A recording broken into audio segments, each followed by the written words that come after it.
Hello NTR fans, ఈ video మీకోసమే. So video చూసి అలా వెళ్ళిపోకుండా వీడియో నచ్చితే మాత్రం కామెంట్ బాక్స్లో జై ఎన్టీఆర్ అని కామెంట్ చేయండి. క్రియేట్ చేయకుండా వీడియోని స్టార్ట్ చేద్దాం.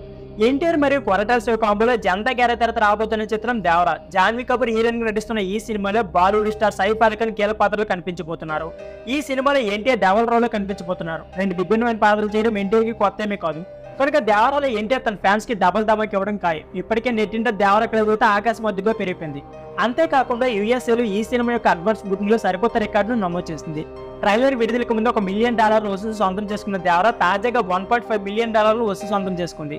విడుదలకు ముందే $2 మిలియన్ వసూలు సొంతం చేసుకునే అవకాశం కనిపిస్తుంది. దేవర నుంచి వరుస అప్డేట్లు వస్తూ ఉన్నాయి. ప్రమోషన్ లో భాగంగా ఇటీవల ముంబై ఈవెంట్ లో పాల్గొన్న ఎన్టీఆర్ అక్కడే ట్రైలర్ ను రిలీజ్ చేయడం జరిగింది.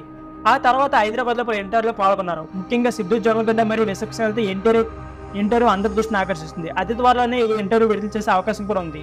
సినిమా అంచనాలను అమంతంగా పెంచే విధంగా దేవర నుంచి ఆయుధ పూజ సాంగ్ ను విడుదల చేయబోతున్నారు.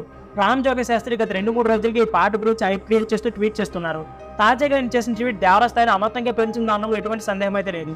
దేవర నుంచి వచ్చే వారం biggest pan India block buster రాబోతుంది. ఫ్యాన్స్ అంతా ఎదురు చూడండి అంటూ రామ్ జోగ శాస్త్రి చెప్పుకొచ్చారు. ఇప్పటికే సినిమాకున్న క్రేజ్ రెట్టింపు చేసే విధంగా ఆయుధ పూజ ఉంటుందని మేకర్స్ నుంచి సమాచారం అయితే వచ్చింది. ఈ సినిమా నుంచి ఇప్పటికే ఫీస్ ఆఫ్ చుట్టమైన దావుడి పాటలు వచ్చి బ్లాక్ బస్టర్ విజయాన్ని సొంతం చేసుకున్నాయి. ముఖ్యంగా చుట్టమైన పాట అయితే పాన్ ఇండియా లెవెల్లో ట్రెండ్ అయింది. ఇక ట్రైలర్ కూడా మొత్తం దేశం మొత్తం ఊపేసింది. అందుకే ఆయుధ పూజ కోసం అంతకు మించి ఉంటుందనే విశ్వాసం వ్యక్తమవుతుంది. జాన్వీ కపూర్ హీరోయిన్ నటించిన ఈ సినిమాలో బాలీవుడ్ స్టార్ సైఫ్ అలీ ఖాన్ విలన్ కనిపించబోతున్నారు. అందరూ అందిస్తున్న మ్యూజిక్ సినిమా హైలైట్ గా నిలుస్తోంది.